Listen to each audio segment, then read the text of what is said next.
মমতা বন্দ্যোপাধ্যায়কে আলটিমেটাম কল্যাণ বন্দ্যোপাধ্যায়। দলত্যাগীদের ফেরালে তৃণমূলের ইনিংস শেষ। দলনেত্রীকে হুঁশিয়ারি শ্রীরামপুরের সাংসদ কল্যাণ বন্দ্যোপাধ্যায়।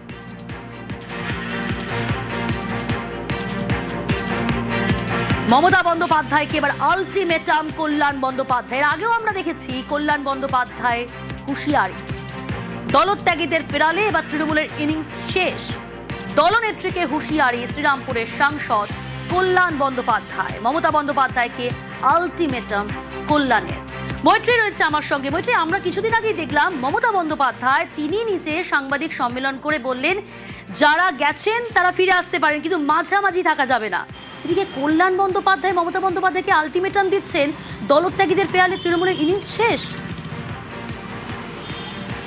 একেবারেই দেখো, সেই বার্তা কিন্তু যে কজন এই মুহূর্তে তৃণমূল কংগ্রেসে বেঁচে রয়েছেন, বলা যেতে পারে মমতাপন্থী তৃণমূল কংগ্রেসে বেঁচে রয়েছেন, তার মধ্যে কল্যাণ বন্দ্যোপাধ্যায় অন্যতম শীর্ষ নেতা এবং সিনিয়র লিডার। ফলে তার তরফ থেকে এই আলটিমেটাম কিন্তু একেবারে দলনেত্রীর জন্যই চ্যালেঞ্জ ছুড়ে দেওয়া কার্যত বলা চলে। কারণ যেখানে তার দলনেত্রী মমতা বন্দ্যোপাধ্যায় তিনি যেখানে বলছেন যে দলত্যাগীরা ফিরতে পারে, সেখানে দাঁড়িয়ে কল্যাণ বন্দ্যোপাধ্যায় তিনি তার অবস্থান স্পষ্ট করে দিচ্ছেন যে দলত্যাগীরা কোনোভাবেই যদি ফেরে তাহলে ইনিংস শেষ হয়ে যাবে, তৃণমূলের ইনিংস শেষ হয়ে যাবে। এবং সেক্ষেত্রে দাঁড়িয়ে এই আলটিমেটাম দেওয়ার পেছনে বড়সড় যে কারণ রয়েছে সেটা মনে করা হচ্ছে যে সাম্প্রতিককালে যেভাবে দলত্যাগীদের চলে যাওয়ার কারণে একের পর এক ক্ষেত্রে কল্যাণ বন্দ্যোপাধ্যায়রা তারা সামনে দাঁড়িয়েছেন, তারা আটকানোর চেষ্টা করেছেন, তারা বক্তব্য রেখেছেন এবং যেখানে বারবার করে বলা হয়েছে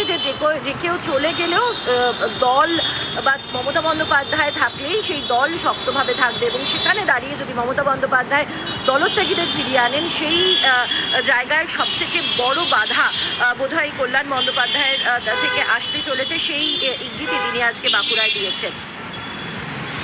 সঙ্গে থাকুন।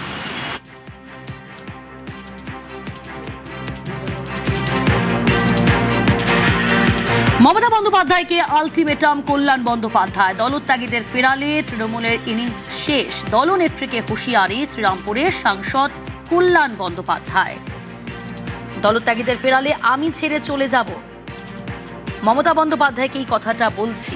মমতা বন্দ্যোপাধ্যায়কে আলটিমেটাম শ্রীরামপুরের সাংসদ কল্যাণ বন্দ্যোপাধ্যায়। দলনেত্রীকে হুঁশিয়ারি কল্যাণ বন্দ্যোপাধ্যায়।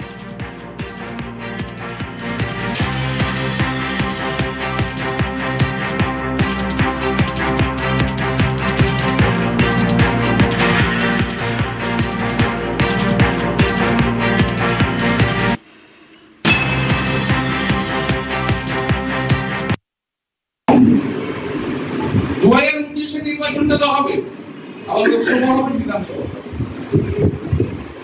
এখন এই 2 লাখ লোক কোন জায়গাতে সিট পাবে না, কন্টেস্ট করতে পারবে। যে যেখানে গেছে যাক, এখন আমি আর কাউকে দোষ দিই না, যার যা মনে নিচ্ছে সেটাই করুন। যেখানে যেখানে যে ভালো থাকে সে সেখানেই ভালো থাকে। কিন্তু মমতাদিকে আমি একটি কথা বলে দিয়েছি, যদি এদের কাউকে আবার ফিরিয়ে নেন না, তাহলে আমি কিন্তু ছেড়ে দিয়ে চলে যাবো।